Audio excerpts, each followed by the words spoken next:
Frères et sœurs, bene data na bashiki bacu je vous salue tous ici présents dans le précieux nom de notre Seigneur et Sauveur Jésus-Christ. ndabashuje mwese muri hano mu izina ry'igiciro ry'umukiza n'umwami wacu Yesu Kristo.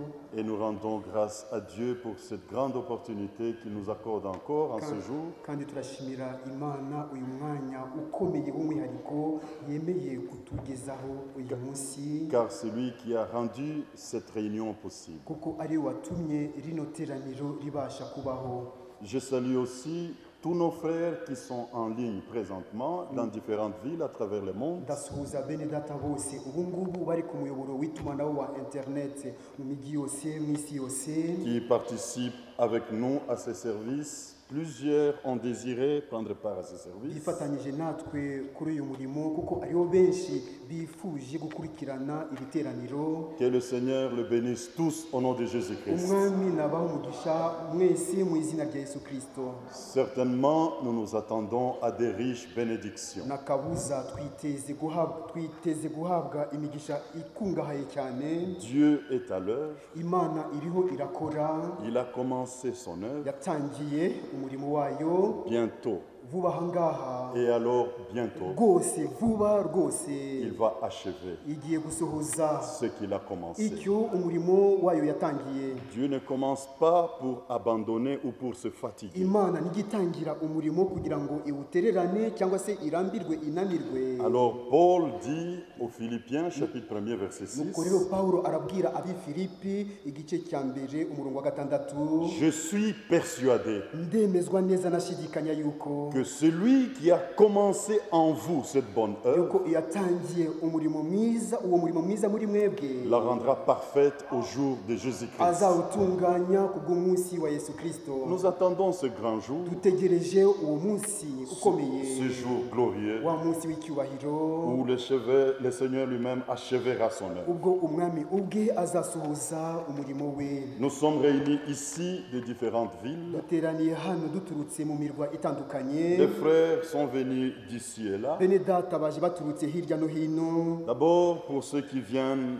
de villes un peu plus éloignées. bwa mbere abaturutse mu mirwa iriho kure gatoya, Je suis heureux d'accueillir notre frère nishimiye kwakira mwene data Paul Njagi Paulo Njagi qui nous a reçus à Nairobi watwakiriye i Nairobi venant d'Addis Abeba tuturutse i Addis Abeba, parce que la première ville que le frère a visitée c'est Addis Abeba. kuko umurwa wa mbere mwene data yasuye ni Addis Abeba. Ça c'était le vendredi. aho hari kuwa gatanu.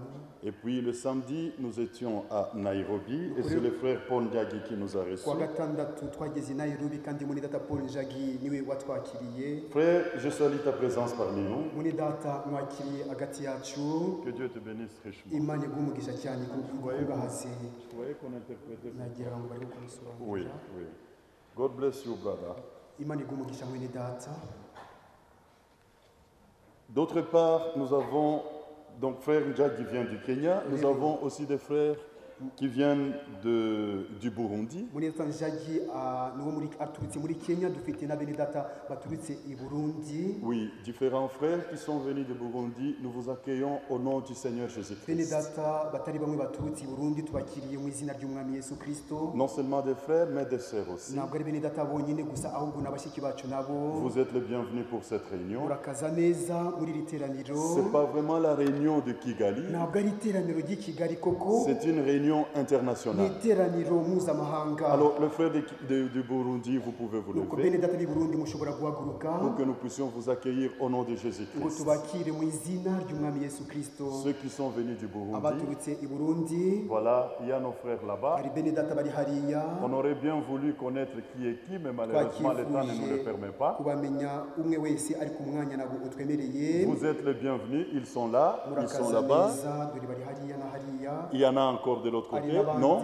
non, ça c'est Jean-Jacques. Oya, oya. Ah oui, nibyo ni mwene Ok. data b'i Burundi. Vous êtes les bienvenus tous. Que Dieu vous bénisse très richement, nos sœurs, nos frères là-bas. murakaza neza mwese bene data na bashiki bacu hariya Nous sommes heureux de vous avoir. twishimiye kuba muri hagati yacu. On aurait même fait un plaidoyer que frère Franck arrive à Bujumbura twanakifuje ko muri data Frank yagera ni Bujumbura au lieu de venir à aho Kigali. kugira ngo azi Kigali Parce que Kigali n'était pas dans le programme. kuko Kigali ubundi ntabwo yari muri gahunda. Kigali n'était pas dans notre programme, Kigali ntabwo yari muri gahunda yacu twebwe, mais Kigali était dans le programme de Dieu. ariko Kigali yari muri gahunda y'Imana. Nous avons essayé d'éviter Kigali twagerageje guhunga Kigali et de donner la priorité à d'autres villes. tukaha ibanze iyindi mirwa, Mais le Seigneur a dirigé les choses ainsi. ariko umwami uku nguko niko yayoboye ibintu, Que son nom soit loué. izina rye rihimbazwe, Et lui-même sait pourquoi. kandi ubwe azi impamvu. Amen.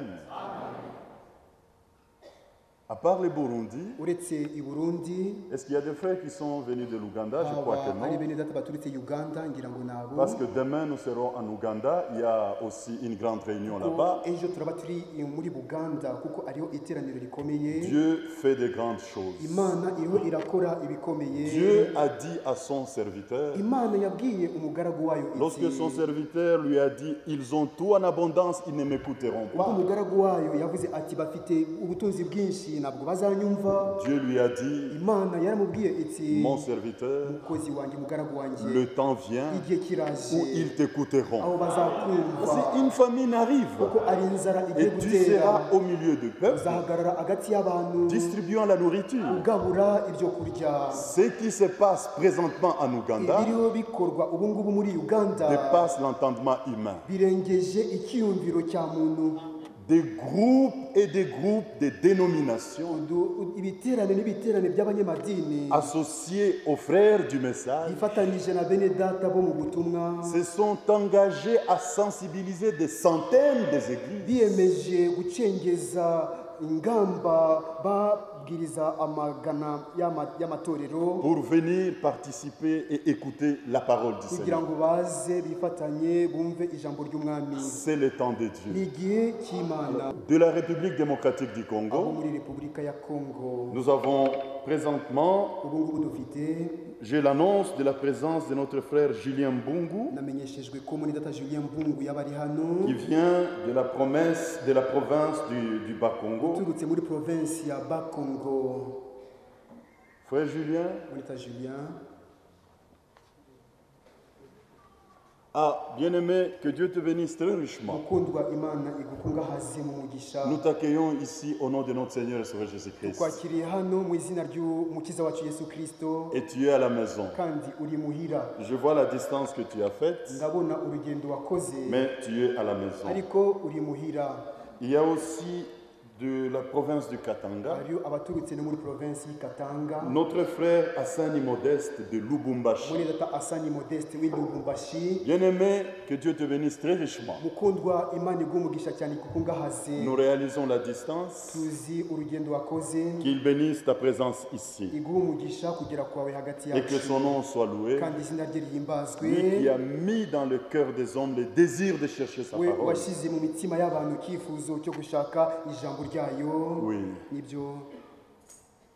De la République démocratique du Congo toujours, Nanone abo muri Repubulika ya Congo, nous avons le frère de la ville de Goma, dufite bene data bo mu murwa wa Goma, et ainsi que des autres villes voisines, kimwe n'indi mirwa yose bibangika bituranye, Kibumba, Kibumba, Ruchuru, Kiwanja, Churo, Kiwanja, un peu partout là-bas, hafi aho hose, mais aussi de la ville de Bunia. ariko nabo mu mujyi wa Bunia. Je ne sais pas si de Beni il y en a Sinzi aussi. nimba abibeni baba bari Vous hano. tous qui venez de la région est de la République démocratique du Mwebwe Congo, mwese muturuka mu burasirazuba ba Repubulika ya Congo, frères et sœurs, bene data na bashiki bacu, vous êtes les bienvenus. muhawe ikaze. Je voudrais tout simplement vous dire ceci, frères et sœurs. Ndifuza kuza kubabwira ibingibi bene data na bashiki banjye nous avons le grand privilège dufite umwihariko ukomeye cyane que Dieu nous a donné. w'Imana yaduhaye. S'il vous plaît, ndabinginze recevons ceci ce soir. twakira ibingibi uyu mugoroba. Si nous ne l'avons jamais reçu, nimba tutari twabyakira na rimwe mais recevons ceci. ariko reka twakira ibingibi. Notre privilège umwihariko dufite est de recevoir le dernier mandat aux ni uwo nations. kwakira inshingano ya nyuma cyangwa ubutumwa bwa nyuma bwohererejwe mu Le banyamahanga. dernier mandat que Dieu a envoyé aux nations, inshingano ya nyuma Imana yatumye mu banyamahanga lié à l'achèvement de l'œuvre que Dieu a commencée. ifatanye n'umusohozo w'umurimo Imana yatangiye. Nous l'avons reçu. twarawakiriye. Et je vous assure, frères et sœurs, ndabemeza bene data na bashiki banjye kandi vous tous qui avez reconnu, mwebwe mwese abamenye, vous tous qui avez reçu, mwebwe mwese abakiriye, croyez mwizere que jamais le mandat de Dieu n'a échoué. yuko inshingano y'Imana ntiyigeze itsindwa cyangwa ineshwe na rimwe. Si le mandat divin n'a jamais échoué, nimba inshingano y'Imana itigeze itsindwa, attendez-vous au résultat. mwitege umusaruro. Oui, nous prenons part présentement à ce que Dieu est en train de ni faire. koko ubu turiho turifatanya n'ibyo Imana iriho ikora. Le livre des Actes des Apôtres, igitabo cy'ibyakozwe n'intumwa c'est un livre sans conclusion. ni igitabo kidafite aho kirangirira. On nous parle de Paul qui voyageait, batubwira Pawulo wakoraga qui allait voir des frères. wajyaga gusura bene Deux data. frères l'ont reçu bene data baramwakiraga et il a prêché la parole abwiriza ijambo et il est parti arataha pour le commun des mortels, ku pour tous les autres. bw'abandi bose. C'était des faits divers. byari ibintu bisanzwe. Lorsque Jean-Baptiste prêchait ubwo Yohana umubatiza yabwirizaga pour le commun des ku mortels, basanzwe, c'était un fait ku divers. bantu bapfa ni ikintu gisanzwe Mais rwose, pour les élus, ariko ku ntorezo Dieu était à l'œuvre. Imana yari mu murimo. Heureux sont nos yeux, amaso yacu arahirwa, heureux sont nos oreilles, amatwi yacu nayo arahirwa, nos yeux qui voient, amaso yacu arora, nos oreilles qui entendent, amatwi yacu yumva, nos cœurs qui croient. imitima yacu yizera.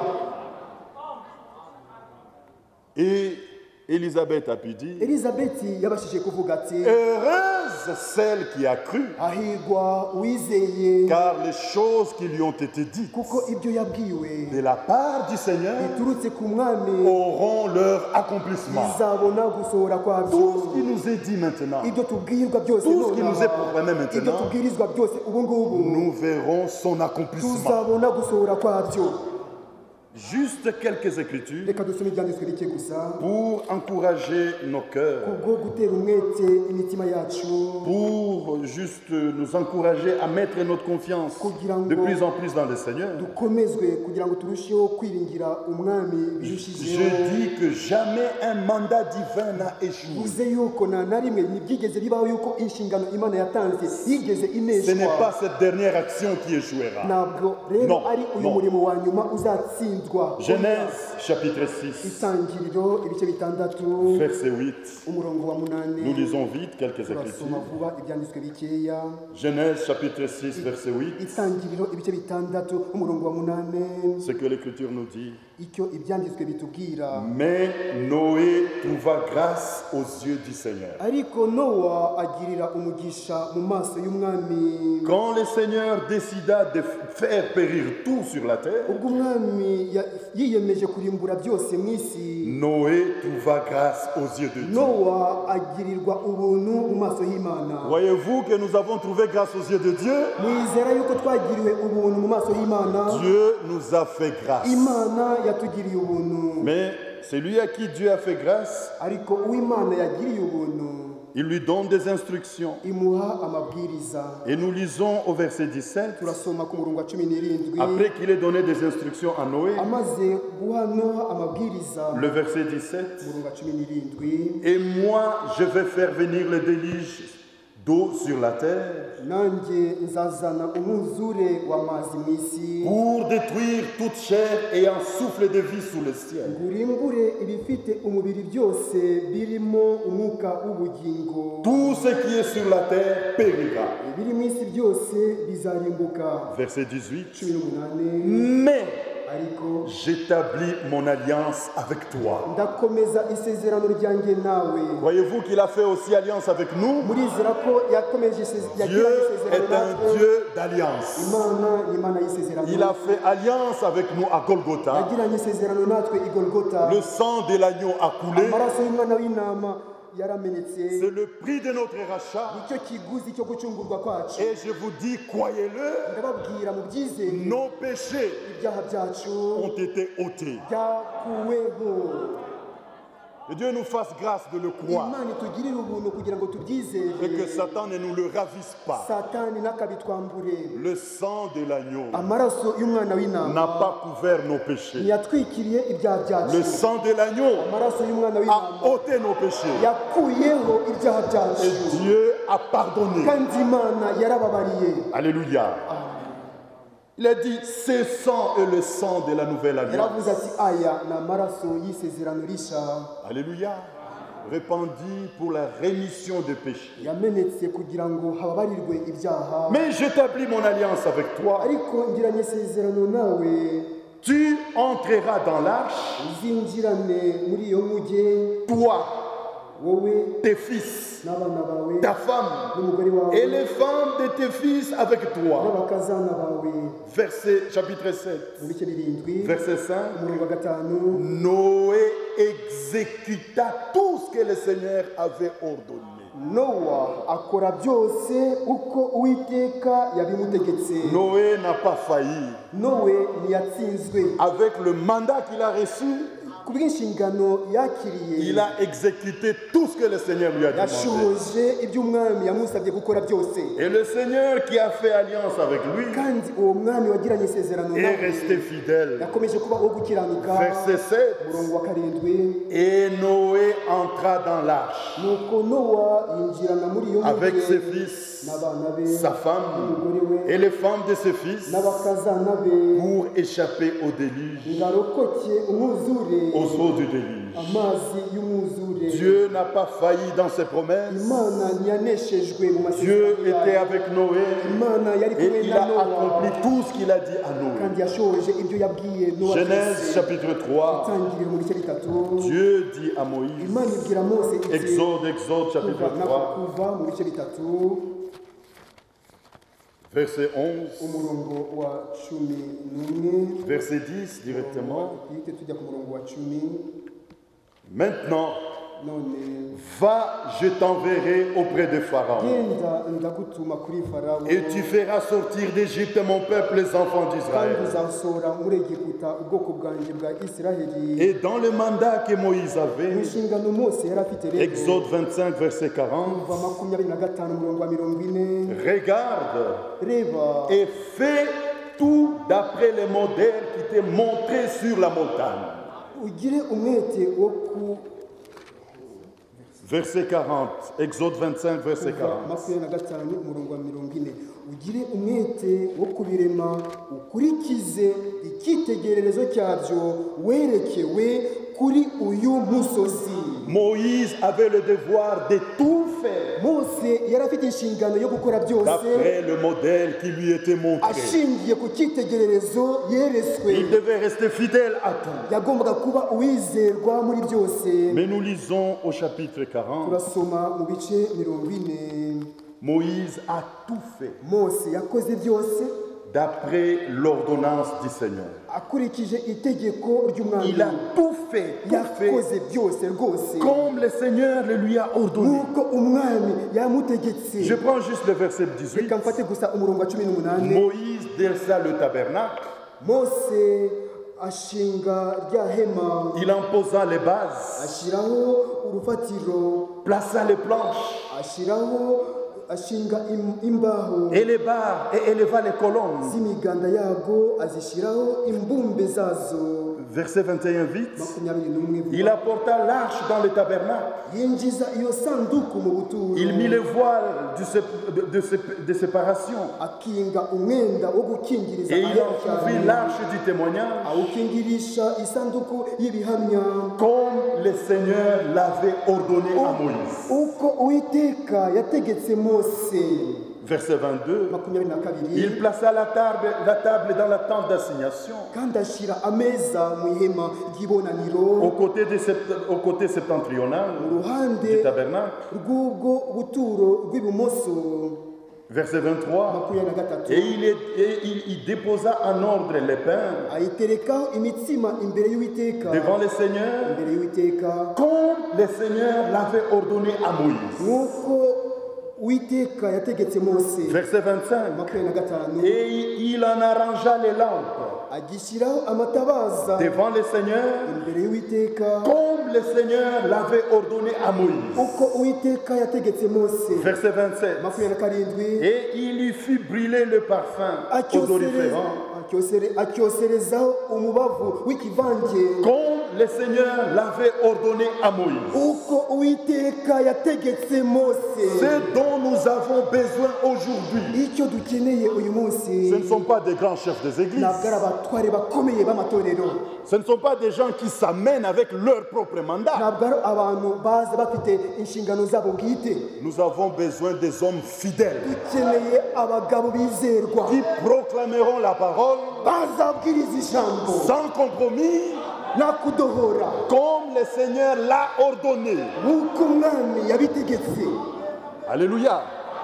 C'est la fin. ni iherezo, C'est la fin. ni iherezo. Aucun royaume terrestre nta ngoma n'imwe yo ku isi que des hommes ont bâti ici-bas abantu bashinze hano munsi sous de couvertures de religion. bitwikiriza ikidini, Ils se donnent même de mandat à eux. ndetse ubwabo bahana inshingano cyangwa ubutumwa. Non, non. Oya. Dieu est un Dieu d'ordre et de paix. Imana ni imana ya gahunda kandi ni imana y'amahoro. Le seul mandat inshingano imwe rukumbi connecté à l'achèvement, igendanye n'umusohozo c'est celui auquel vous prenez part maintenant. niyo iyi ngiyi muriho muyifatanya nayo. Tout autre nonaha. mandat, tout autre Nonaha, mandat.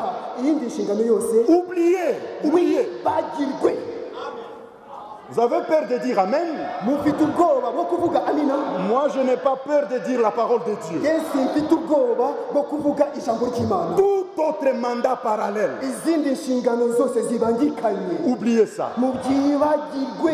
Prenons part à ce que Dieu fait ahubwo maintenant. twifatanye nicyo Imana iriho ikora nonaha. Dans la fidélité, mu kwizerwa le résultat umusaruro est certain. urahamye. Qu'est-ce que je dois faire? niki kindi nakora? Je viens de vivre des choses peut-être qui ont été pour moi une preuve très dure. ari ibintu byambayeho nge byambereye yenda ikigeragezo kigoye cyane Depuis Addis Abeba, uhereye i Addis Abeba, mais ma foi tient. ariko kwizera kwanjye kurashikamye. Dieu est fidèle. Imana niyo kwizerwa. Dieu ne peut jamais abandonner son serviteur. Imana na rimwe ishobora gutererana umukozi wayo En cours d'un mandat, mu gihe asohoza inshingano. Dieu ne l'abandonnera pas. Imana On ntizamutererana. n'a pas besoin d'entrer dans des ntabwo détails, dukeneye kubisesengura, mais ce dont nous avons besoin, ariko icyo dukeneye cyo ce sont des hommes ni abantu simples, baciye bugufi sans ambition, batikakaza, qui ne viennent pas avec des visions, des rêves ou quoi que ce soit, batazi bafite imboneko, inzozi mais cyangwa qui ibindi, se tiennent avec cette parole, ariko bashikama muri iri qui jambo, peuvent la proclamer fidèlement, bashobora kuribwirizwa ari abizerwa afin que badahemuka, le résultat que nous attendons kugira ngo umusaruro twiteze puisse avoir lieu. ubashe kubaho. Exode 40 jours. kuva ibice 40 tukiri aho, Exode 40, kuva ibice 40 nous lisons.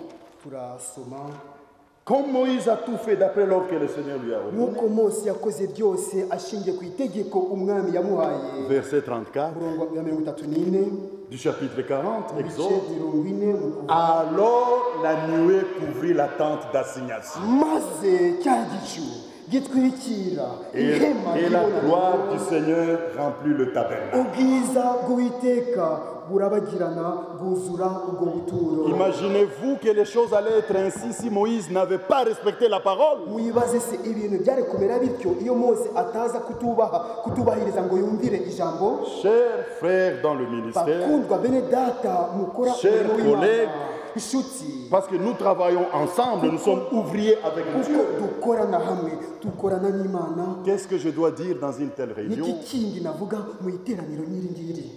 restons fidèles. nitukomeze kuba abizerwa badahemuka Et la gloire de Dieu nuko rero ubwiza bw'Imana descendra. buzamanuka. Et déjà dans Agé chapitre 2, ndetse muri Egayi mu bice bibiri la promesse est celle-ci. isezerano niri ngiri La gloire de cette dernière maison ubwiza bw'inzu ya nyuma sera plus grande buzaruta que la gloire de la première bwa maison. bwiza bw'inzu ya mbere. Nous nous attendons à de grandes choses. twiteze ibintu bikomeye. Mais regardez Jean-Baptiste. ariko nimurebe Yohana umubatiza Dans Jean chapitre 1er, muri Yohana mu gice cya mbere le verset 7, umurongo wa karindwi l'Écriture dit, ibyanditswe biravuga biti il y eut un homme habayeho umuntu envoyé de Dieu. watumwe n'Imana, Son nom izina rye était Jean. ryari Yohana. Alléluia. Si nous allons dans Matthieu chapitre 3, turamutse tugiye muri Matayo mu bice bitatu le verset 3, umurongo wa gatatu Jean Yohana est celui au sujet duquel niwe bavuzeho bati Ésaïe a dit, niwe Yesaya yavuzeho ati c'est la voix de celui qui crie dans le désert. n'ijwi ry'urangururira mu butayu Préparez le chemin du Seigneur. tunganya inzira z'umwami. Jean, l'envoyé de Dieu, Yohana watumwe n'Imana son ministère ubukozi bwe était connecté au plan du salut. bwari bushamitse ku muteguro Il avait une w'agakiza. responsabilité en rapport avec le plan du salut. yari afite inshingano ifitanye isano n'umugambi w'agakiza. Et au verset 11 du chapitre umurongo 3, wa cumi n'umwe mu bice bitatu il dit, aravuga ati moi, njyewe je vous baptise d'eau. ndababatirisha amazi. Oui. nibyo Parce qu'il y en a un qui m'a envoyé kuko hariho uwanumye umwe pour wanumye que je puisse baptiser d'eau. kugira ngo mbashe kubatirisha amazi. C'est lui qui m'a envoyé baptiser. uwanumye kubatiza M'a dit, yarambwiye ati c'est lui sur qui tu verras uzabonaho le Saint-Esprit descendre. umwuka wera forme d'une amanuka colombe. mu ishusho y'inuma. C'est lui ni wewe qui pardonne le péché. ubabarira icyaha. C'est lui ni wewe qui baptise de feu ubatirisha et du umuriro Saint-Esprit. n'umwuka Et wera. j'ai vu kandi nabonye et je rends témoignage. kandi ndabihamya. Alors dans Matthieu chapitre rero 3, muri Matayo mu bice le bitatu verset 11, umurongo wa cumi n'umwe Jean dit, Yohana aravuga ati moi je vous baptise d'eau, njye ndababatirisha mais amazi au milieu de vous, ariko hagati yanyu il y a quelqu'un. hari umuntu C'est celui au sujet desquels je dis uwo niwe navuze ni qu'il m'a précédé. yuko Je ne yambanjirije suis même pas digne de porter ses souliers. sinakwiriye kumutwaza inkweto. Lui, uwo il muntu vous baptise. azababatirisha. Considérez le vous là, le vous. muzirikane iyo mwebwe. Prenez le vous, mufate iyo mwebwe mettez-vous dans le vous là aujourd'hui. wishyire muri iyo mwebwe uyu munsi. Mais qui sont ces vous là? ariko abo mwebwe ni bande? Les vous là, abo mwebwe ce sont ceux qui ont reconnu le ministère de ni Jean-Baptiste. ba bandi bamenye ubukozi bwa Ce Yohana sont ceux qui l'ont umubatiza. suivi au Jourdain. ni ba bandi bajyanye nawe kugira Qui ont kuri pris le Yorodani, baptême. bakabatizwa. Il dit, lui vous baptisera aravuga ati we azababatirisha de Saint-Esprit umwuka wera et de feu. n'umuriro. Pas ceux qui ont contesté, ntabwo ari ba bandi bamurwanyije, pas ceux qui ont résisté. si ba bandi binangiye. Frère, bene data, tout celui qui veut subsister devant la face du umuntu Seigneur wese ushaka guhagarara imbere y'umwami doit respecter le choix de Dieu. agomba kubahiriza amahitamo y'Imana. Si petit soit-il, uburyo yaba ari muto kose il doit le respecter. agomba kumwubahiriza. Mais les gens ils ont le kilo. ariko abantu bafite Ils uburemere peuvent se donner toute audace, bashobora kuhangara même de voyager, ndetse no gufata ingendo d'aller ici et là, bakajya hirya no hino et dire que je vais détruire cet homme-là. bakavuga bati ngiye gusenya uwo muntu. Tu te détruiras toi-même. uzisenya wirimbure wowe ubwawe, L'œuvre de Dieu ariko umurimo w'Imana continuera. uzakomeza ubeho. Je suis persuadé dans mon cœur ndemezwa nashidikanya mu mutima wanjye yuko que c'est la dernière réunion. ari ryo teraniro rya nyuma. 3 fois, frère Franck nous a dit ubugira gatatu Mweta Frank yaratubwiye ati que c'est fini, je ne yuko viendrai plus. birangiye sinzongera ukundi kuza. Cette fois-ci, iyi nshuro je vous dis mes frères, ndababwira bene data ni sauf décision suprême de Dieu. uretse icyemezo cy'ikirenga cy'Imana, Parce que personne ne dira au serviteur de kuko Dieu, nawe uzabwira umugaragu w'Imana ati ne voyage pas, ntukongere gukora ingendo, ne viens pas, mukaze ne faites pas ça. ntimukabikorere. C'est lui qui fait ça. ukora ibyo ngibyo Il s'exclut lui-même. aba yica ubwe. Je sais que c'est la dernière visite. nzi yuko ari rwo rugendo rwa nyuma Bientôt, vuba aha ngaha ceux qui seront trouvés prêts abazasangwa biteguye partiront. bazagenda. Doivent considérer cette réunion comme une réunion amicale. Ese iri teraniro ndifate nk'iteraniro ry'inshuti? Ce n'est pas une réunion amicale. Si iteraniro C'est ry'ubucuti, une réunion de préparation. iteraniro ryo kwitegura. 2 Timothée chapitre 4. Timote wa kabiri ibice bine. Prêche la parole. Bwiriza ijambo, Reprend. ucyahe, Censure. uteshe, Exhorte. uhugure, Avec douceur. ufite ubugwaneza. Amen. Ceci est le temps. Iki nicyo gihe. Nous ne sommes pas venus dans le message pour nous faire des amitiés. Ntabwo twaje mu butumwa kugira ngo dushake ubucuti. Nous sommes venus pour croire la parole de Dieu Twazanywe no kugira ngo twizere ijambo ry'Imana et nous préparer pour le retour de kandi Jésus-Christ. twitegurire ukugaruka kwa Yesu Kristo. Frère Franck a sa responsabilité Mwene data Frank afite inshingano ye et par la grâce de Dieu, kandi kubw'ubuntu bw'Imana tous ceux qui proclament fidèlement sa parole ababwiriza ijambo ry'Imana ryose mu sont kwizera inclus dans cela. Dieu les inclut dans mu cela. kwizerwa batahemuka, Imana ibashyira muri iyo nshingano. Alors nous portons tous la même Ubwo rero responsabilité twese dusangiye inshingano imwe pour tenir le même discours. kugira ngo dutange ikiganiro kimwe. Si nous plaisons encore aux hommes, Nimba tukinezeza abantu, nous ne sommes pas serviteurs de Dieu. ntabwo turi abagaragu b'Imana. Haleluya. Je prie seulement le Seigneur Gusa ndasaba umwami ni qu'il fortifie son yuko serviteur yakomeza Qu'il lui donne la wayo, force yuko yamuha imbaraga pour nous donner la parole kugira ngo appropriée. aduhe ijambo ryabugenewe, Et je crois qu'il le fortifiera. kandi ndizera ko iri bumukomeze. Ne vous étonnez pas pourquoi il prend beaucoup de temps. Nimutangara ati kuki yafashe umwanya ungana utyo? Il en faut.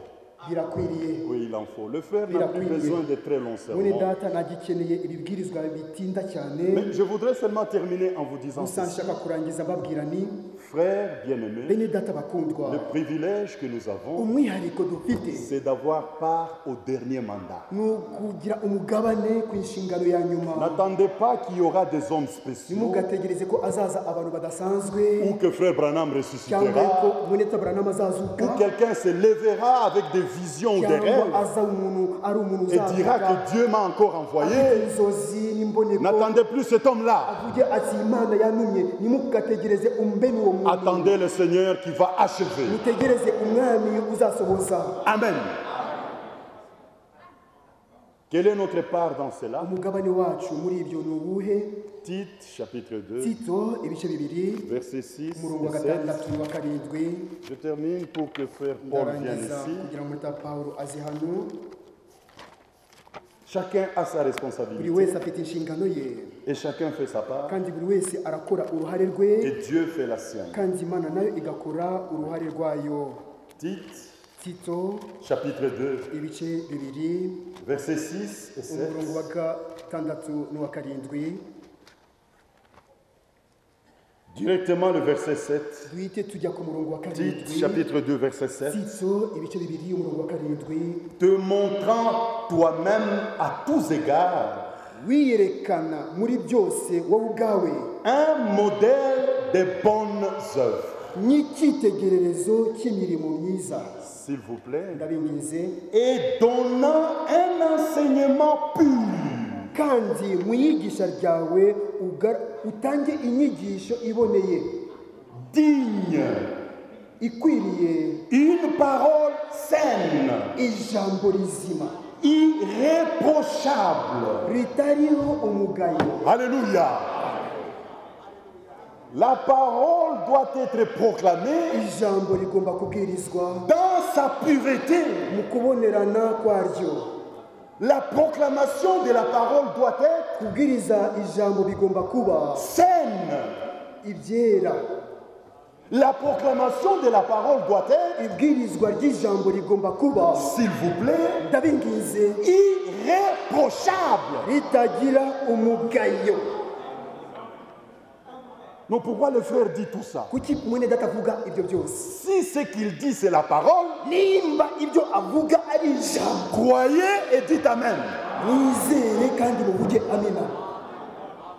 La prédication ikibwirizwa connectée à l'achèvement. gishamitse ku musohozo. Si nous voulons voir la face du Seigneur, Nimba dushaka kuzabona umwami doit être irréprochable. igomba kutagira umugayo. Pas des gens qui s'amènent. Ntabwo ari abantu bituma. Oui, frère, ce que je vous disais là, c'était des Bene mensonges. data ibyo nababwiraga byari ikinyoma. Maintenant, Dieu m'a donné une None révélation. Imana yamishuriye. Et quand vous regardez cette révélation, Wareba uko guhishurirwa elle n'a pas de place ici. nigufite umwanya hano. Oubliez ces choses. Ibagirwa ibyo Peuple de Dieu, bwoko bw'Imana. quand ça n'a aucun rapport avec la parole de Ibyo Dieu, bidafitanye isano na gato n'ijambo ry'Imana. oubliez ça. Mubyibagirwe.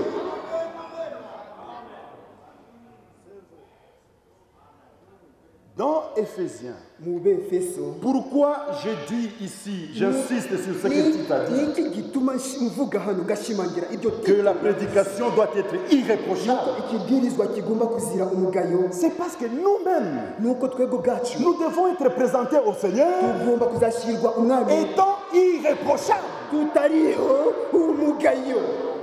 Alors, il faut que la parole irréprochable Nuko rero birakwiriye ko ijambo rizira umugayo habite en nous. ko ryatura muri twebwe. Alléluia. Alors, nous sommes exigeants. Nuko rero ntabwo tudohora Sur ces choses, kuri ibyo bintu. nous disons Turavuga tuti tolérance zéro. nta kwihangana na guke. Le faible, Umunyantege nkeya nous le supporterons. tuzamwihanganira, Nous le couvrirons. tuzamutwikira, Nous l'entourerons d'amour. tuzamugotesha urukundo, Nous prierons pour lui. tuzamusabira. Car seul l'amour Kuko parfait urukundo rutunganye rwonyine entrera. nirwo ruzinjira. Je n'ai pas besoin d'écraser mon frère. Ntabwo nkeneye gusyonyora mwene data. Ce sont des petits esprits Utwo ni utwuka duto duto qui trouvent leur piété par rapport à la faute de l'autre. byitwaza ukwera bishingiye ku wundi muntu. Mais l'amour Ariko urukundo couvre une multitude de fautes. rutwikira ibyaha byinshi. Le faible, je le répète, Umunyantege nkeya mbisubiyemo, nous le supporterons. tuzamwihanganira, Nous le protégerons. tuzamurinda, Nous le couvrirons. tuzamutwikira. Mais la fausseté, Ikinyoma cyo le cyo, mensonge, ikinyoma tolérance zéro. nta kwihangana na gato. Que Dieu bénisse vos amens. Imana iwumugisha amina zanyu. Pour moi, c'est vraiment un moment très sérieux et Ubwanjye crucial. iki ni igihe gifite ubukana gikomeye cyane, Et le Seigneur lui-même sait pourquoi. kandi umwami ubwe azi impamvu. Mais nous nous abandonnons tous entre ses mains. Ariko twese turiyegurira mu biganza Nous bye, attendons à ce qu'il puisse confirmer ce qu'il a promis. twiteze yuko ibasha guhamiriza ibyo 1 yasezeranyije. Corinthiens chapitre 1er, Abakorinto ba mbere mu gice cya mbere le verset 8. umurongo wa 1 munani. Corinthiens chapitre 1er, le verset 8. Abakorinto ba mbere igice cya munani. Oui. 1 Corinthiens chapitre 1er. Igice cya mbere Abakorinto ba mbere igice cya mbere umurongo wa munani.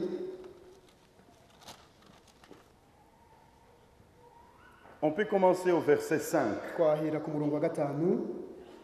Car en lui, vous avez été comblés de toutes les richesses Kuko muri byose mwatungiwe muri we qui concernent la parole et la connaissance. mu byo muvuga no mu bwenge bwose. Alors, vous qui avez été enrichis Nuko rero mwebwe abakungahajwe de toutes les richesses qui concernent la parole et la connaissance, ubutunzi bwose bw'ijambo no kumenya Verset n'ubwenge. 8. Umurongo wa munani. il vous affermira aussi Niwe uzanabakomeza jusqu'à la fin, kugeza kumeruka, pour que vous soyez kugira ngo mutazabaho irréprochables umugayo au jour de notre Seigneur Jésus-Christ. umunsi umwami wacu Yesu Kristo. Pour que nous soyons irréprochables, Kugira ngo tutabaho umugayo, il faut d'abord que les choses qui nous sont proclamées bwa mbere birakwiriye ko ibyo tubwirizwa soient irréprochables. ko byazira umugayo. Chaque homme qui a un appel pour proclamer la Umuntu parole, wese ufite umuhamagaro wo je kubwiriza veux ijambo, dire, qui a reçu un ministère de Dieu, ndashaka kuvuga uwakiriye ubukozi buturutse ku Mana, peut aujourd'hui prendre la uyu Bible munsi ashobora gufata Bibiliya et proclamer la parole akabwiriza ijambo sans reproche. nta mugayo, Et il peut dire, kandi ashobora kuvuga ati la Bible est ici. Bibiliya iri hano, Montrez-moi le mensonge. munyereke ikinyoma. Les calomniateurs abasebanya continueront leur travail. bazakomeza umurimo wabo. Mais venons à la lumière. Ariko nituze imbere Prenons la Bible. dufate Bibiliya, Ouvrons la parole de Dieu tubumbure ijambo ry'Imana, et disons, tuvuge ça c'est un mensonge. duti iki ni ikinyoma. Ils ne viennent pas. Ntabwo bajya baza.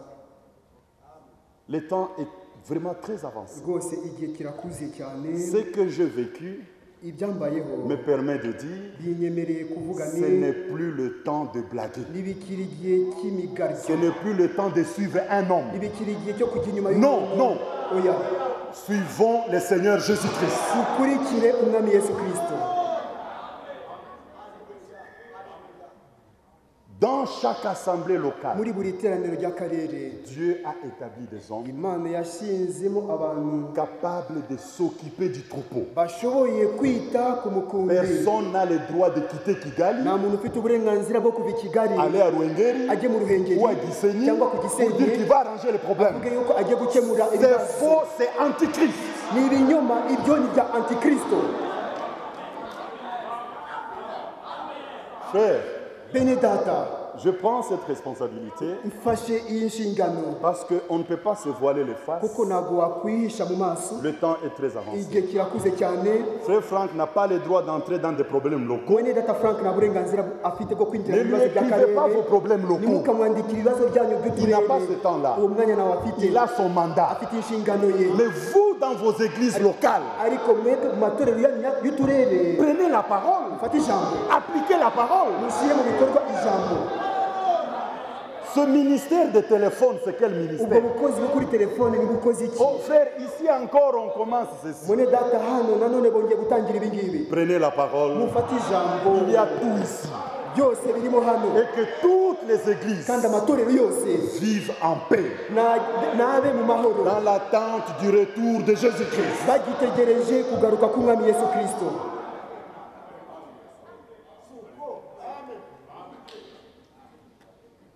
Ce ne sont pas des moments d'exaltation. Ntabwo ari ibihe byo kunezeza abantu. Ce sont des moments Ni sérieux. ibihe bikomeye. Ou bien Cyangwa se les âmes sont déliées, ubugingo burabohotse. ou bien Cyangwa se nous les gardons captifs. tukomeza kububoha ari imbohe zacu. Je ne veux pas prendre cette responsabilité devant le Sinshaka Seigneur. gufata iyo nshingano imbere Je ne la y'umwami. prendrai pas. Ntabwo nzayifata na gato. Je le répète, je ne la prendrai Gisubiyemo, pas. sinzafata iyo nshingano. Mais Ariko Paul a dit ceci, Pawulo yavuze ati 2 Corinthiens, Abakorinto ba kabiri chapitre 1er. mu gice Frère cya Paul, mbere tu te prépares. muri data Pawulo kanyubiredi ushobora Corinthiens. kwitegura. Abakorinto ba kabiri Chapitre 1er. igice cya mbere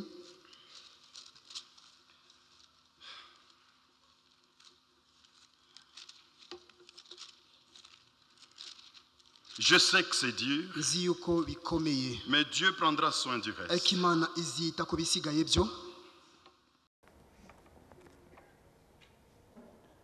2 Corinthiens chapitre 1er, Abakorinto ba kabiri igice cya mbere verset 18. umurongo wa 18. Aussi vrai que Dieu est fidèle, Ahubwo nk'uko Imana ariyo kwizerwa, la parole que nous vous avons adressée n'a pas été oui et non. niko n'ijambo twababwiye ritabaye maze kandi ngo oya. Car Kuko le Fils de Dieu, umwana w'Imana Jésus-Christ, Yesu Kristo qui a été prêché par nous. uwo twabwirije ibye. Amen. Celui qui a reçu le mandat, c'est Paul. Rero uwakiriye inshingano ni Pawulo. Mais Paul savait qu'avec lui, Ariko Pawulo yari azi ko hamwe nawe il y a des hommes que Dieu lui a attachés. hariyo abantu Imana yamwometseho. Aujourd'hui, Uyu munsi nous proclamons la même parole. turabwiriza rya jambo La rimwe, même parole. rya jambo rimwe De manière mu irréprochable buryo buzira avec les umugayo serviteurs fidèles. hamwe n'umugaragu ukiranuka. Paul pouvait nommer les noms des gens. Pawulo yabashaga kuvuga amazina y'abantu Il dit par moi, ati nanjye par Sylvain na Silwano et par Timothée. na Timoteyo. Oui, il savait des hommes que Dieu lui a donnés. Yari azi abantu Imana yamuhaye. Ce ne sont pas des hommes qui se sont amenés, Ntabwo ari abantu bizanye ubwabo, mais ce sont des hommes que Dieu a attachés à son ahubwo serviteur. ni abantu Imana yinjije yahaye Et Paul les nomme, il les nomme. Pawulo abavuga mu mazina. Sylvain et par Silwano, Timoteyo. N'a pas été oui et non. Ni ryari ryihariye kandi ngo ribe oya, mais c'est oui qui a été en lui. ahubwo yego niyo yari muri we. Car pour ce qui concerne toutes les promesses de Dieu, Nicyo gituma ku bigendanye n'amasezerano yose c'est y'Imana, en lui que le oui. muri we niyo harimo ye. C'est pourquoi encore Nicyo gituma l'amen par lui est prononcé par nous ari we udutera kuvuga amina, à la gloire de Dieu. ngo Imana ihimbazwe natwe. Le modèle est celui-ci. Icyitegererezo ni iki ngiki, Vous pourrez le lire même à la maison. ushobora wenda kubisoma nimuhira. 2 Timothée, Timote wa kabiri chapitre 1er, igice cya mbere verset 13. umurongo wa 13. Paul demande à Timothée, Pawulo asaba Timoteyo, retiens dans la foi ukomeze mu kwizera et dans l'amour no mu rukundo qui est en Jésus-Christ, ubonerwa muri Yesu Kristo, le modèle icyitegererezo des saines paroles cy'amagambo mazima que tu as reçues de moi. wanyumvanye. Parce que Paul dit, Kuko Pawulo avuga dans ati 1 Corinthiens chapitre mu 11, Bikorino ba mbere 11 le verset 23, umurongo wa 23, c'est que je reçus du Seigneur, icyo nahawe n'umwami je voulais annoncer. narakibamenyesheje. Qui peut dire ici qu'il a Ninde reçu du hano wavuga ko aricyo Il yahawe a entendu, n'umwami, il a reçu le yuko proclame. yumvise akahabwa kubwiriza? Dieu a fait son choix. Imana yahisemo guhitamo kwayo. Respectons tous ce choix. Twese nitwubahirize Et ayo mahitamo participons y'Imana à cela. kandi twifatanye nabyo. C'est que j'ai reçu du Seigneur, Icyo nahawe n'umwami je voulais aussi annoncer. nanjye narakibabwiye. Alors, retiens dans la Nuko foi rero ukomeze mu kwizera et dans l'amour no mu rukundo qui est en Jésus-Christ, ubonerwa muri Yesu Kristo, le modèle icyitegererezo des saintes paroles. cy'amagambo Les mazima. saintes paroles, on ne les prêche pas en désordre. Amagambo mazima ntabwo abwirizwa mu muvurungano. Si tu as un ministère de Dieu, Niba ufite ubukozi bwavuye ku Mana, tu prêcheras selon le plan. uzabwiriza ushingiye ku mugambi.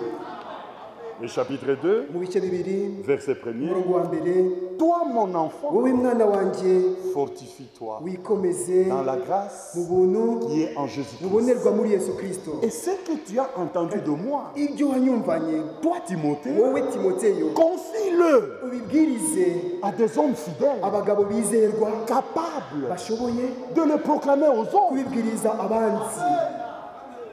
Il est question, mes frères, Igisabwa bene data, que là où Dieu a mis des vrais ministères, aho Imana yashyize ubukozi nyakuri, que nous comprenions notre responsabilité. ngo tumenye inshingano dufite iyo ariyo, Pas pour bâtir nos royaumes atari ukugira ngo twubake ingoma et zacu commencer à aller bwite, déranger des églises, dutangire kujya guhungabana amatorero, enlever des pasteurs, tuvaneho abapasiteri, mettez les gens de votre obédience. dushyireho abantu babumvira. Je le répète, Bisubiyemo, vous êtes ici, muri hano, je suis ici, ndi hano, Frère Franck est ici, Dr. Frank ari le hano, Seigneur Jésus est ici. umwami Yesu ari hano. C'est antichrist. Iryo ni rya antikristo. Restons avec la parole, Tugumane ijambo, recevant fidèlement cette nourriture. twakira bino byo kurya turabizerwa. L'achèvement Umusohozo est glorieux. ni ufite icyubahiro. Entendez cet appel. Mwumve uyu muhamagaro, Ouvrez le cœur, mukingure umutima, laissez-le entrer. mumureke yinjire.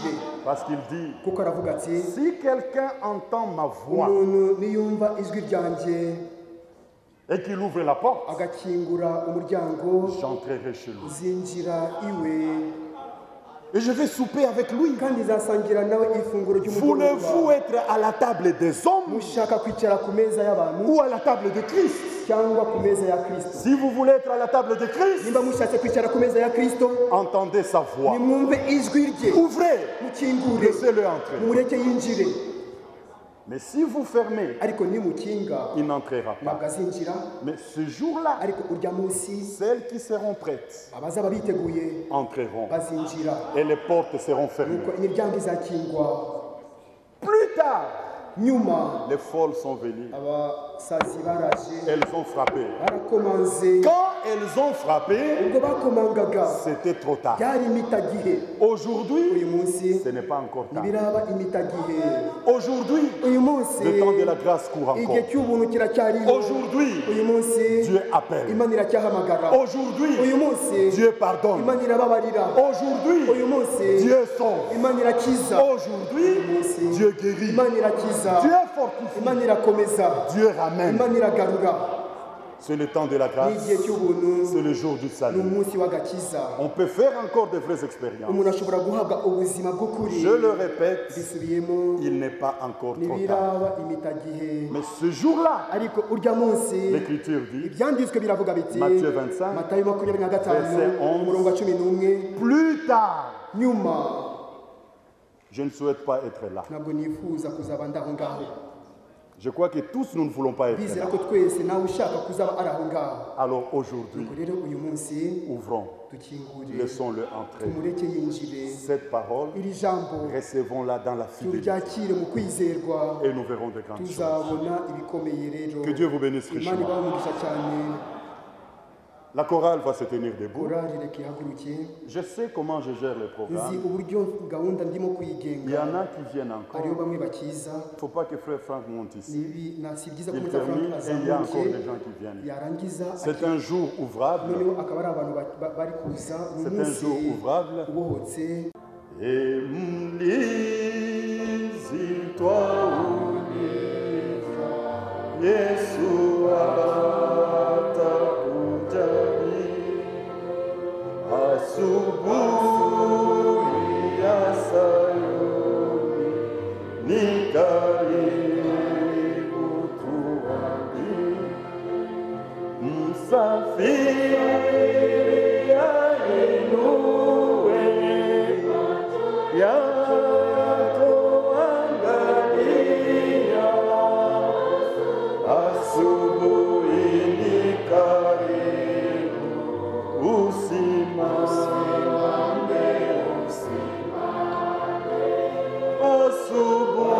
asubuhi ni karibu usimame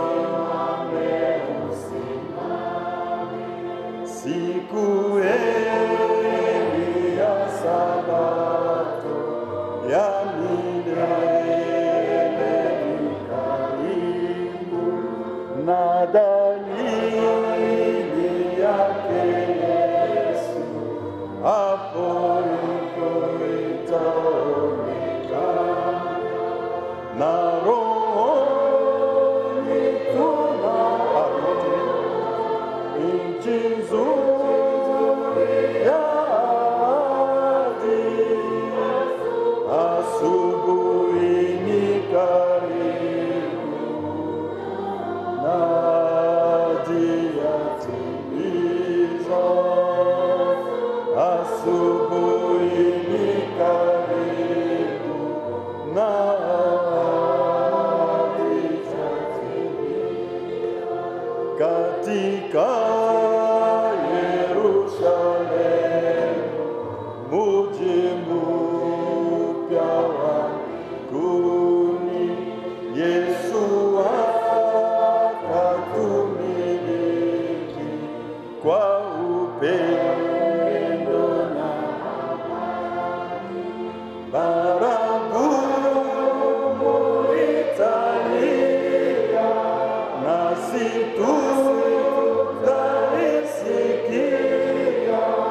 Yesu ni karibu sana, kutukaribisha kwake. Yesu ni karibu sana,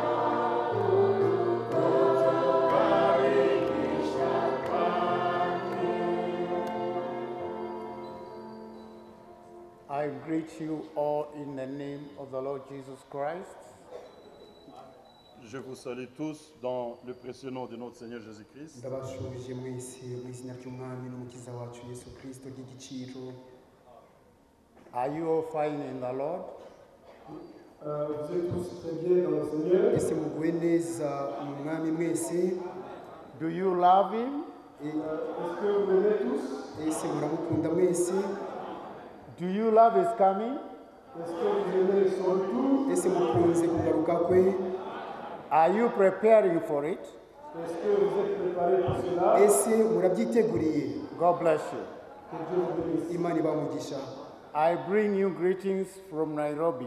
Je vous amène les salutations de Nairobi. bazaniye inasho z'i Nairobi The children of God Les enfants de Dieu in that abana city b'imana dans cette ville, muri uyu greet murwa you. ils vous saluent. muri uwo murwa barabatasha. And if you don't meet them this side of heaven, Et si vous ne les rencontrez pas dans cette partie de la terre, nimudahura nabo kuri iyi si you will meet them in heaven. vous allez les rencontrer dans les cieux. muzahura nabo mu ijuru. If you believe in the Lord Jesus Christ. Si réellement vous croyez le Seigneur Jésus. nimba koko mwizera umwami Yesu Kristo.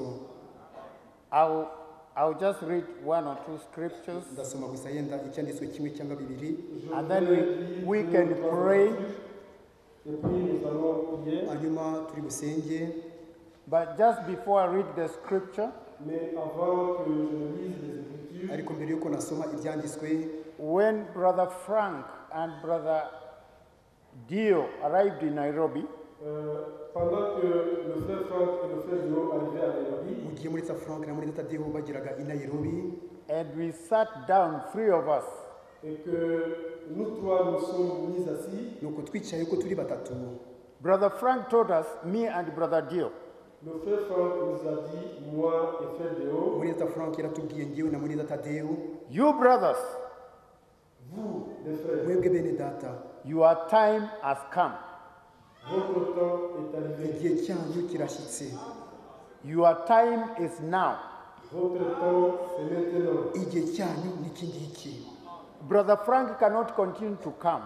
Le frère Franck ne peut plus continuer à venir. muri Frank nagishoboye gukomeza kuza, But I ask you, children of God, Mais, enfants de Dieu, je vous demande ceci. ariko bana b'Imana ndabasaba iki ngiki, hear the voice of God, Écoutez la voix de Dieu nimwumve ijwi ry'Imana which is only found in the Word of God, qui se trouve uniquement dans la parole de Dieu. riboneka gusa mu ijambo ry'Imana, and 7 times Et cette fois, inshuro ndwi in the 7 church ages, dans les sérages de l'Église, mu bihe bisekuruza birindwi by'itorero, the scripture repeats, les Écritures répètent ibyanditswe birasubira bikavuga biti, let him that are near hear.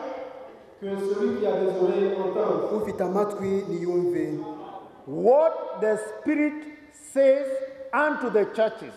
ce que l'Esprit dit aux Églises. icyo umwuka abwira amatorero. There is what God spoke in those church ages, Il y a ce que Dieu a dit à ces Églises. hariho ibyo Imana yabwiye ayo matorero. the message was given to Brother William Branham, Le message a été donné au frère William Branham. Ubutumwa bwahawe muri data William Branham, and the Americans were given a warning. Et les Américains ont reçu un avertissement. abanyamerika bahawe imburo That this message you are turning down will go to another nation. Que ce message que vous ne voulez pas entendre ira dans d'autres nations. buno butumwa mudashaka kwakira bizagera igihe bujya mu rindi shanga. And when Brother Frank went to America, Et quand le frère Frank est allé aux mu États-Unis, gihe mureta Frank yajyaga muri Amerika, Brother Branham told him, le frère Branham lui a dit, muri data Branham yaramubwiye ati, Brother Frank, frère Frank, mwene data Frank, you will return to Germany with this message. tu retourneras en Allemagne avec ce message. uzasubira mu Budage utwaye buno butumwa. And that is what I know Brother Frank has carried all these years. Et c'est tout ce que je sais que le frère Frank a pu apporter pendant toutes ces années. icyo nicyo nzi mureta Frank yakomeje gukora muri iyi myaka yose. He will not tell you about his mind, Jamais il ne vous dira pas ses pensées. nta na rimwe azababwira ibitekerezo bye, but the word of God.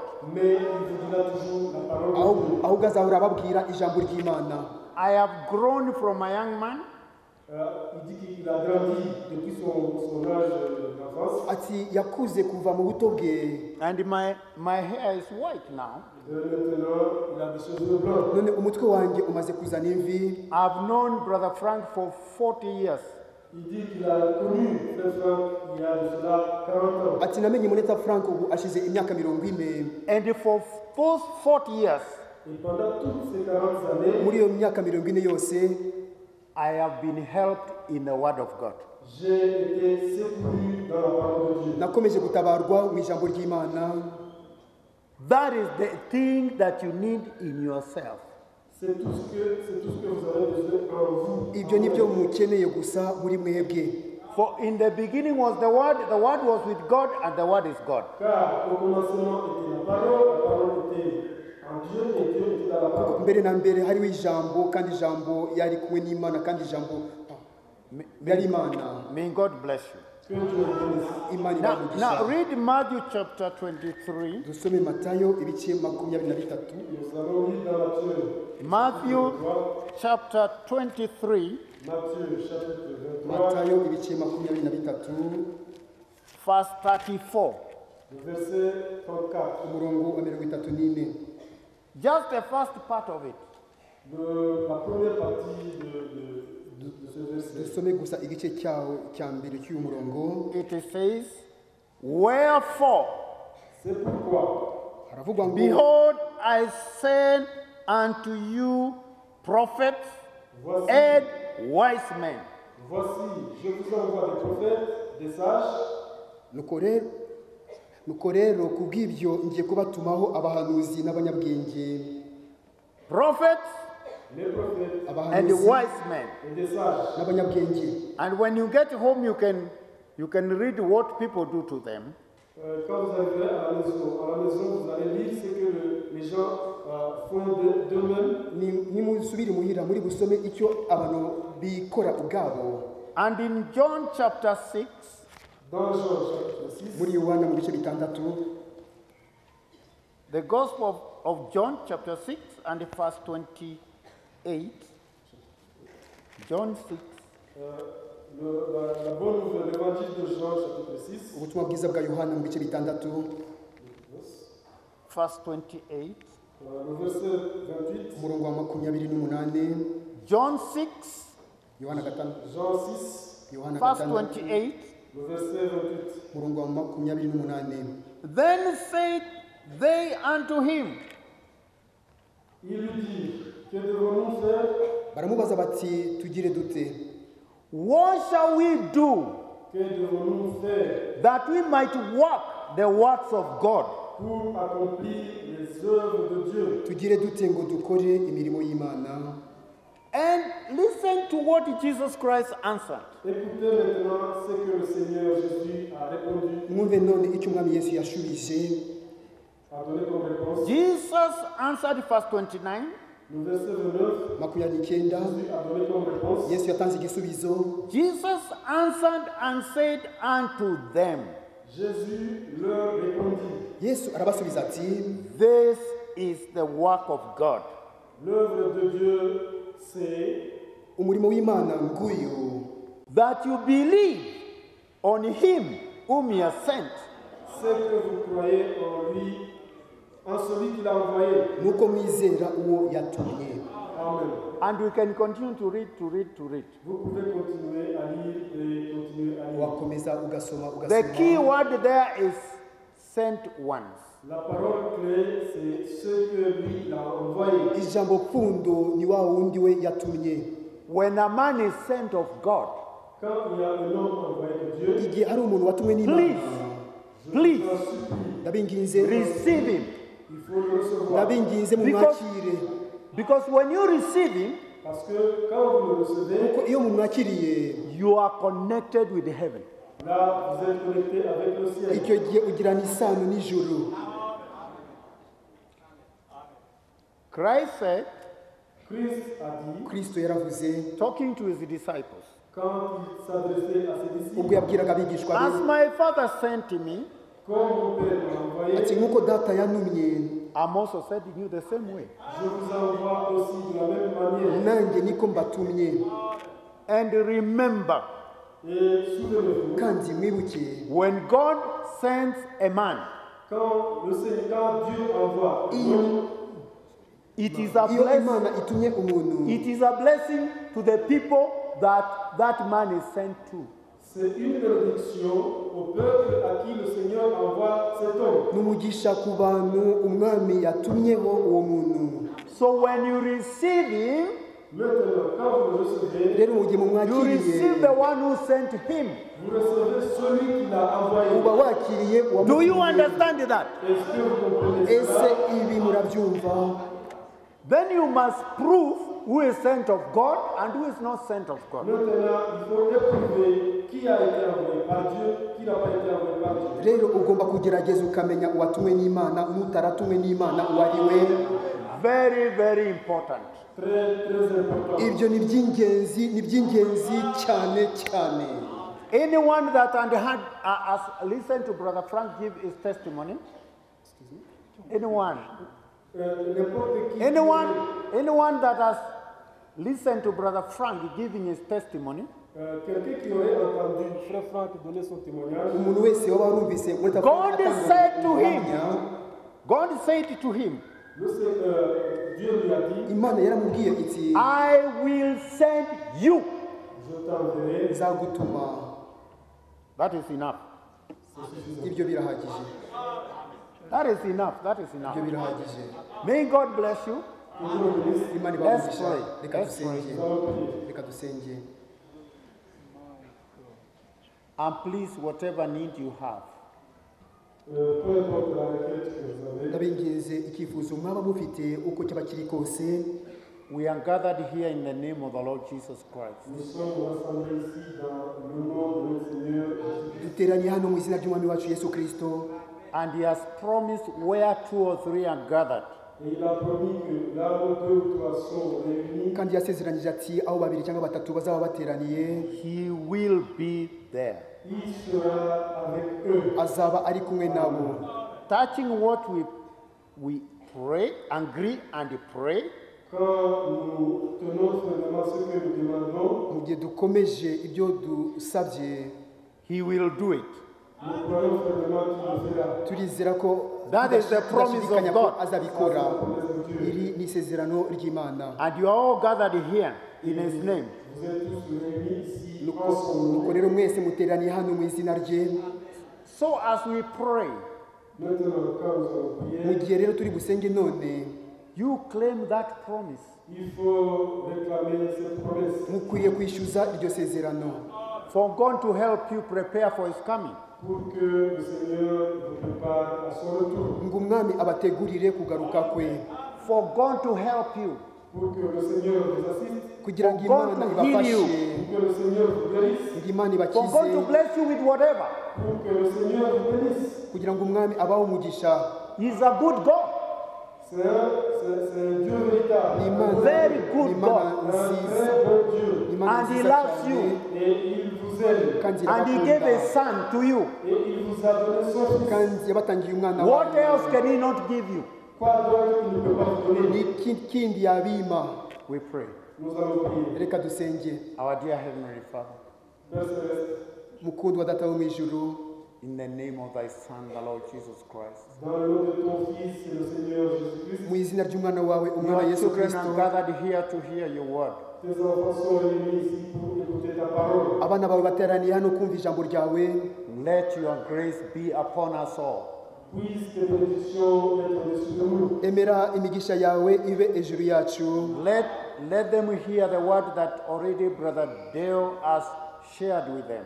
Puisse-t-il entendre et comprendre très bien la parole que le frère Léo a partagée avec eux. ntibabashe kumva kandi And the basobanukirwe word that- neza ijambo muri data Deo yasangiye nabo, And the word that our brother Frank will share with them. Et la parole que le frère Franck va tout de suite partager avec eux. hamwe n'ijambo muri data Frank agiye gusangira nabo mu kanya. Now, Lord, move among all of us. Je te supplie, Seigneur, puisses-tu être avec nous tous. Ndakwingize mwami ubashe kubana natwe We twese. are gathered here in Your name, Nous sommes réunis ici en ton nom, Duteraniye hano mu izina ryawe, not the name of a man. pas au nom des noms. ntabwo ari mu izina ry'umuntu. Touch everyone. Puisses-tu toucher chacun de nous. Ubashe gukora kuri buri wese. Deliver those who are bound, Lord. Puisses-tu délivrer ceux-là qui sont liés, Seigneur. Ubashe kubohora ababoshe Heal mwami. the sick. Puisses-tu guérir les malades. Ubashe gukiza abarwayi. Those who have gone back to the world, bring them back. Ceux-là qui ont abandonné la parole, puisses-tu les ramener? abaretse ijambo bashe kubagarura. If there be anyone here who doesn't know you, Lord, S'il y a quelqu'un ici qui ne te connaît pas encore, Seigneur, Nimba hano ari umuntu utarakumenya mwami, save the lost. puisses-tu sauver le peuple perdu. kiza abazimiye. In Jesus' name we pray. Nous prions dans le nom saint de notre Seigneur Jésus. Tubisabye mu izina ryera ry'umwami wacu Yesu Kristo. All of us say Amen. Que nous puissions tous dire Amen. Twese nitubashe kuvuga amina. God bless you. Que Dieu vous bénisse. Imana ibahe umugisha. Nous invitons notre frère Franck pour nous apporter Twakiriye la parole de mwene Dieu. data Frank atuzanira ijambo ry'Imana.